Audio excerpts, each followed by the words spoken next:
विद्यार्थियों, पूर्व के व्याख्यान में हमने संप्रभुता के बारे में पढ़ा और संप्रभुता के अर्थ और परिभाषा के साथ साथ मैंने आप लोगों को ये भी बताया कि ऑस्टिन की संप्रभुता को लेकर क्या विचारधारा है। ऑस्टिन ने संप्रभुता के बारे में अपने विचार व्यक्त किए। उन विचारों का निष्कर्ष निकल कर आता है कि संप्रभुता अद्वैतवादी है, यानी ऑस्टिन अद्वैतवादी रहे और उन्होंने ये कहा कि यदि कोई निश्चित उच्च सत्ताधारी व्यक्ति जो स्वयं किसी उच्च सत्ताधारी की आज्ञा पालन का अभ्यस्त नहीं है, किसी समाज के अधिकांश भाग से अपने आदेशों का पालन कराता है, तो उस समाज में वह उच्च सत्ताधारी व्यक्ति प्रभुत्व शक्ति संपन्न होता है तथा वह समाज उस उच्च सत्ताधारी सहित एक राजनीतिक और स्वतंत्र समाज होता है। तो इससे निष्कर्ष निकलता है कि ऑस्टिन ने जो सिद्धांत दिया संप्रभुता का, वो अद्वैतवादी सिद्धांत है, यानी संप्रभुता को एक ही स्थान पर वो मानते हैं, एक ही स्थान में निहित मानते हैं, अदेय अहस्तांतरणीय मानते हैं। संप्रभुता की विवेचना जॉन ऑस्टिन ने की, उसी तरह बोदा, होब्स, हीगल आदि विद्वान भी संप्रभुता को एक राज्य में ही मानते हैं और सभी व्यक्ति और समुदाय उस राज्य के अधीन होते हैं। सर्वोच्च सत्ता राज्य की सत्ता होती है, इनका भी ये मानना है। संप्रभुता की अद्वैतवादिता की इस धारणा के विरुद्ध जिस विचारधारा का उदय हुआ उसे हम राजनीतिक बहुलवाद या बहुसमुदायवाद कहते हैं। बहुलवाद को संप्रभुता की अद्वैतवादी धारणा के विरुद्ध एक ऐसी प्रतिक्रिया कहा जा सकता है जो यद्यपि राज्य के अस्तित्व को बनाए रखना चाहती है, किंतु राज्य की संप्रभुता का अंत करना श्रेयस्कर मानती है। बहुलवादी विचारधारा ये मानकर चलती है कि राजसत्ता संप्रभु और निरंकुश नहीं है। समाज में विद्यमान अन्य अनेक समुदायों का अस्तित्व राजसत्ता को सीमित कर देता है। व्यक्ति अपनी आवश्यकताओं की पूर्ति के लिए केवल राज्य की ही सदस्यता स्वीकार नहीं करता, वरन राज्य के साथ साथ अनेक समुदायों और संघों की सदस्यता भी स्वीकार करता है। ऐसी स्थिति में एकमात्र राज्य को संपूर्ण सत्ता प्रदान नहीं की जा सकती। और इस विचारधारा को लेकर यानी बहुलवाद को लेकर हेसियो ने लिखा, बहुलवादी राज्य एक ऐसा राज्य है जिसमें सत्ता का केवल एक ही स्रोत नहीं है, यह विभिन्न क्षेत्रों में विभाजनीय है और इसे विभाजित किया जाना चाहिए।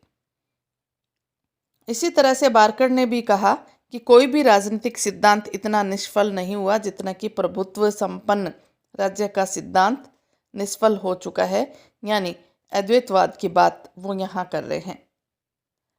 लॉस्की ने भी कहा कि समाज के ढांचे को पूर्ण होने के लिए उसे संघात्मक होना बहुत जरूरी है या उसे संघात्मक होना चाहिए। गेटल ने बहुलवादी विचारधारा की विस्तारपूर्वक व्याख्या की और उन्होंने ये कहा कि बहुलवादी इस बात को मान्यता नहीं देते कि राज्य एक सर्वोच्च समुदाय है। वे अन्य समुदायों को भी उसी आधार पर आवश्यक एवं प्राकृतिक मानते हैं। उनका विचार है कि वे सभी समुदाय वैसे ही महत्वपूर्ण हैं जैसे कि राज्य। इन समुदायों का प्रादुर्भाव स्वतः एवं स्वभावतः होता है। वे राज्य द्वारा निर्मित नहीं होते और न वे अपने अस्तित्व के लिए उसकी इच्छा पर ही अवलंबित होते हैं। राज्य की तरह वे भी अपने क्षेत्रों में सर्वोपरि हैं। वे इस बात को भी नहीं मानते कि राज्य अपनी शक्ति के कारण कुछ सर्वोच्च अधिकार रख सकता है।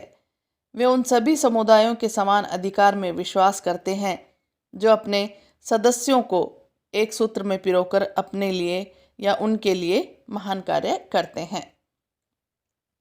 इस प्रकार प्रभुता न केवल राज्य की धरोहर है अपितु सभी समुदाय उसका उपभोग करते हैं। राज्य अविभाज्य, सर्वोच्च और असीम शक्ति संपन्न नहीं है, ये बहुलवादियों का दावा है। बहुलवादियों ने राज्य की प्रभुसत्ता पर कुछ आरोप या आक्षेप भी लगाए हैं, जिनके बारे में मैं आपको बताना चाहूँगी। उन्होंने ये कहा कि समाज की वर्तमान स्थिति और रचना के आधार पर अद्वैतवादी विचारधारा सही नहीं है। उनके अनुसार वर्तमान समय में समाज की स्थिति इस प्रकार की है कि अकेला राज्य मानवीय जीवन की विविध आवश्यकताओं की पूर्ति में असमर्थ है और व्यक्ति अपनी विविध आवश्यकताओं की पूर्ति के लिए सामाजिक, वैज्ञानिक, राजनीतिक, सांस्कृतिक, धार्मिक एवं आर्थिक अनेक प्रकार के समुदाय बनाता है और मनुष्य के बहुमुखी विकास के लिए यह आवश्यक है कि मानव जीवन के विविध पक्षों से संबंधित समुदायों को राज्य एवं अन्य समुदायों के हस्तक्षेप से स्वतंत्र रहकर कार्य करने का अवसर मिले। तो इस तरह से उन्होंने कहा कि समाज की रचना और स्थिति के आधार पर अद्वैतवादी विचारधारा सही नहीं है।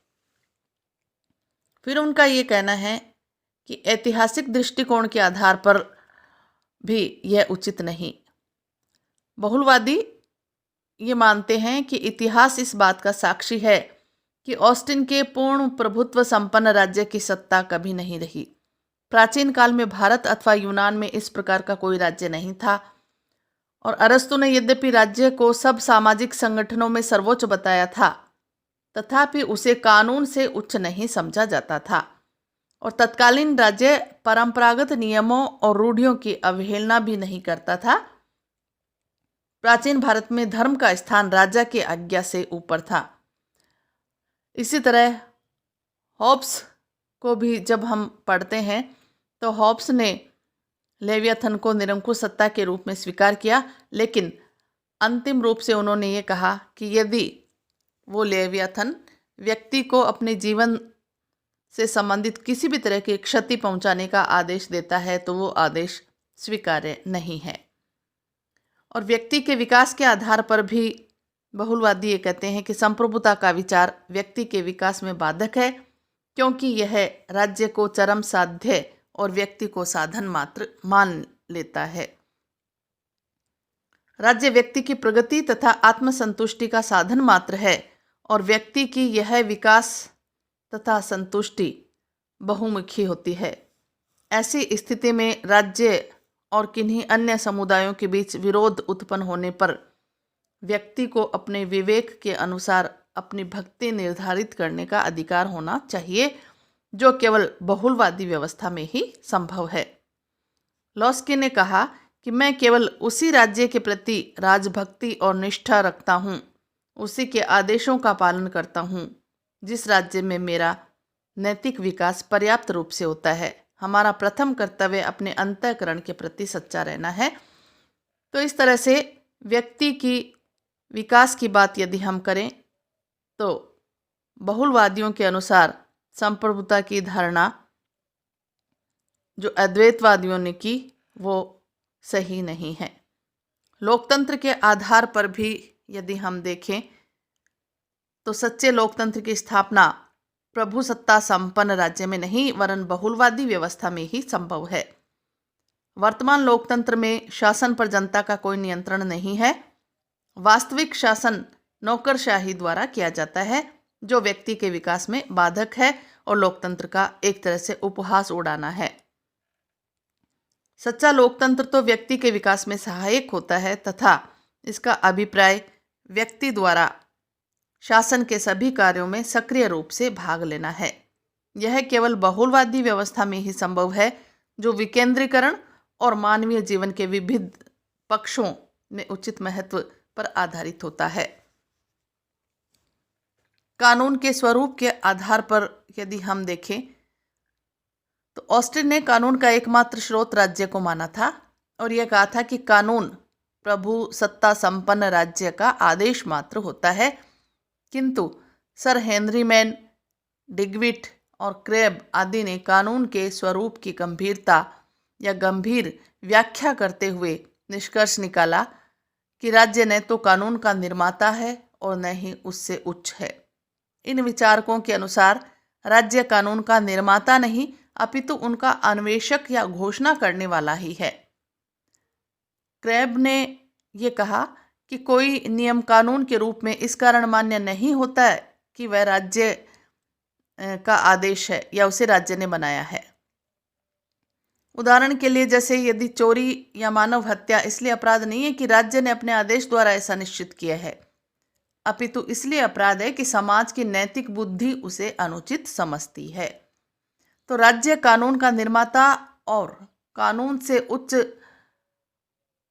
समझना सर्वथा भ्रांत कल्पना है राज्य को, और इसी के आधार पर राज्य को प्रभुता संपन्न मानना यथार्थ एवं सत्य नहीं है।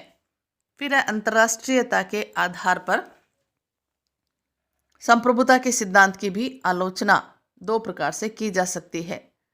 कुछ विद्वानों का विचार है कि अंतर्राष्ट्रीय कानून के विकास के परिणाम स्वरूप बाहरी मामलों में राज्य की संप्रभुता नष्ट हो गई है।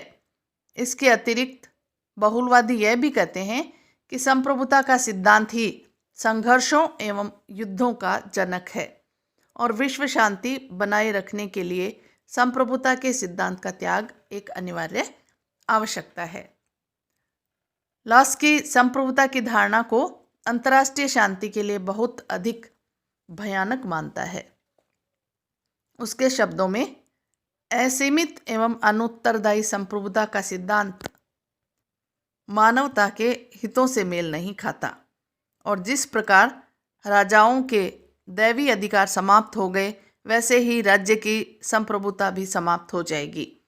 यदि संप्रभुता का सारा विचार ही सदैव के लिए समाप्त कर दिया जाए तो राजनीति विज्ञान के प्रति यह एक बहुत बड़ी सेवा होगी। तो इस तरह से बहुलवादी विचारक ये मानकर चलते हैं कि राज्य एकमात्र संप्रभु शक्ति नहीं है। व्यक्ति के व्यक्तित्व के विकास के लिए अनेक समुदाय होते हैं, और वो समुदाय अगर नहीं हो तो व्यक्ति के व्यक्तित्व का विकास नहीं होगा। राज्य के ऊपर भी प्रतिबंध होते हैं। धन्यवाद।